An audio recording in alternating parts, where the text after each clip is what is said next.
So you're looking for a side hustle in 2025 and you're probably thinking about Shopify. Everyone's been talking about it for many years now. And naturally, you're going to go on Google, you're going to go on YouTube, you're going to do some research, and you're probably going to come across something like this, clothing brands. And you're going to see all these videos, tens of thousands of dollars in 1 month. Oh yeah, guys, here's my clothing brand, blah, blah, blah. You're going to see all these videos. Listen, I'm here to tell you, do not do this, okay? This is a waste of time. You're doing so much work for so little money in the short run. In the long run, sure, maybe, but in the short run, it's not worth it. Now, for reference, my name is Tyler. I'm a college student. I just turned 20 years old, and I've made $24,000 and I think $500 in sales on my store so far. What I do is I am a authorized reseller, which means I reach out to American and Canadian brands and I ask for legal permission to sell their items online. But today I'm going to be making a video telling you guys why not to do these clothing brands, just because people always reach out to me and that's what they say they're doing. So let's get into it. So the first and most obvious reason that you don't want to hop into this is it's way too oversaturated. People have been doing this not just this year, not just last year, not since 2020. People have been doing this since 2017 from my personal knowledge. Okay, I started on Shopify in 2017, and that is when people were talking about selling clothes, creating their own designs, selling them online, blah, blah, blah. If you were to do it back then, maybe it could have went somewhere. It would have been a lot easier to do so, to succeed with it.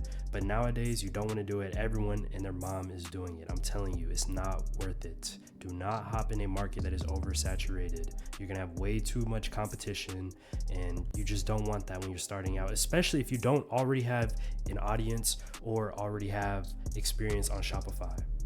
Now, for the second reason, profit margins are good, but the actual profit is kind of horrible. And I'm going to show you guys right here. So let's take t-shirts, for example. And we're going to look at, how about this one? $35, right? So this shirt is for $35. It's pretty simple design, whatever. Now we're going to go to a calculator. And so we're selling it for $35. Let's say that we get it for $7, right? So we got 35 minus 7. This would be your profit off that sale. It would be $28. $28 is not a lot of money, guys. You want to have your mindset and your goals a bit higher than this because you're putting so much effort into getting this sale right here. I'm not saying that $28 is worse than nothing. It's obviously better than nothing. It's obviously good money or decent money, I guess, depending on your age. But that doesn't mean that you can't do better with the effort that you're already trying to put in.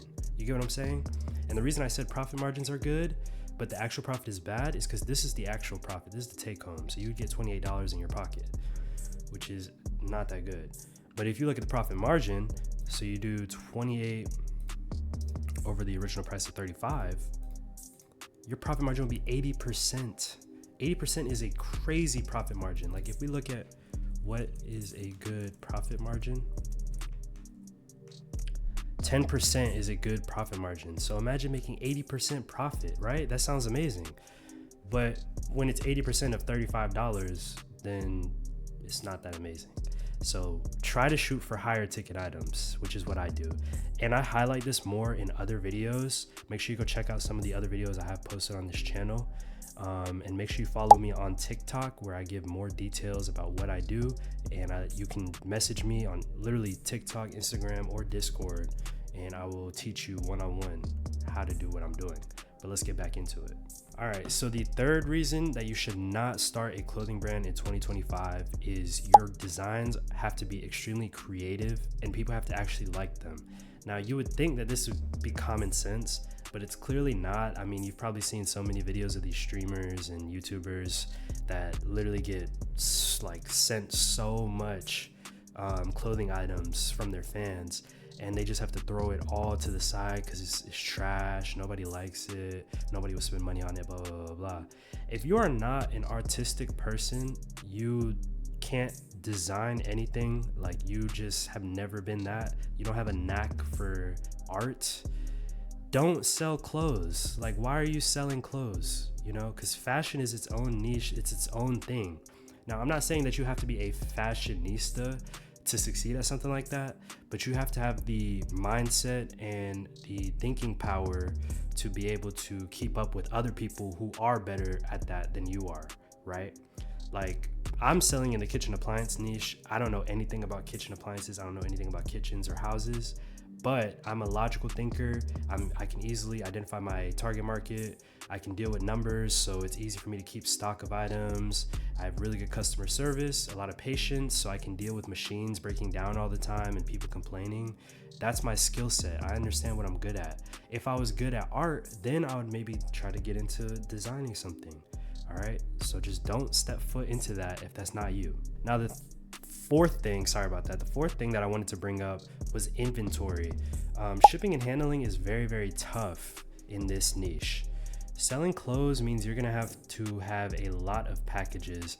If it blew up, you would have to have a lot of packages in your room, in your closet, your living room. You might have to get a warehouse, your car, whatever.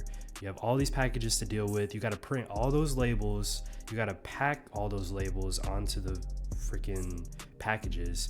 Actually, you got to pack the clothes in the packages. Let's not forget about that. And then you got to ship them out to your customers. And that's just way too much of a hassle.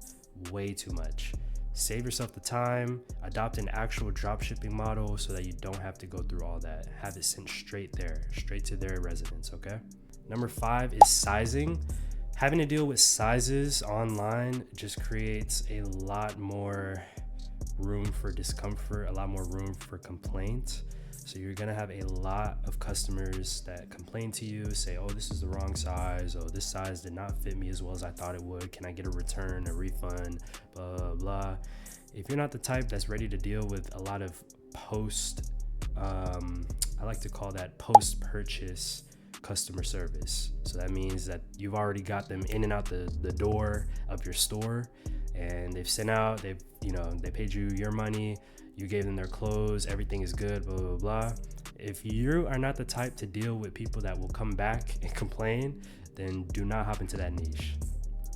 And for the last and final reason why you should not start a clothing brand on Shopify is it's going to be very hard to advertise. Like I said about being creative, you're going to have to be very, very creative with your ads because everyone is already doing it. And you're probably going to want to, have to order your own designs and wear them. And you might consider hiring models to wear them for an Instagram page. And it's just doing all of this brand building, and it's just going to take way too long, okay? It's very hard to run paid ads for a clothing brand, right? So you definitely don't want to hop into that if it's going to take that much work just for you to make $29 profit on each sale. Now, if you already have an established audience, or you are very, very good at getting supporters and getting support, whether it be online or in person or both, then you could go this route, okay? It would be easier for you to advertise because you know so many people. You might have a group of good-looking friends that would be down to wear your stuff already, blah, blah, blah. But if that's not you, stay away from it. Do not do that. You don't have to sell clothes. I'm telling you, there's so many better things you can do. Sell electronics, sell headphones. You'd be better off selling Chinese knockoff earbuds for $120 than selling clothes, okay? I've tried it. I've sold clothes before. I'm telling you. I've made sales too. It was not worth it. But anyway, y'all, this was more so a rant than anything else, but I wanted to make this a video, especially since I didn't get a video out to y'all last week. I am still a little sick, so I apologize for that. But make sure you follow me on TikTok. Everything will be in the description, so give the description a quick read. I might leave a link to my Discord server in the comments. I know that it expires after a little bit of time, but I'm gonna still do it. We're almost at 100 members. Let me see, what else do we have to talk about? I think that's about it. So I think I'm gonna catch you guys in the next video. Let me know if you guys want a video of what you should sell. You probably do. I'm pretty sure I already did a video on that. If I did, I'll leave it in the corner on the iCard. Make sure you click on that video. But yeah, until next time.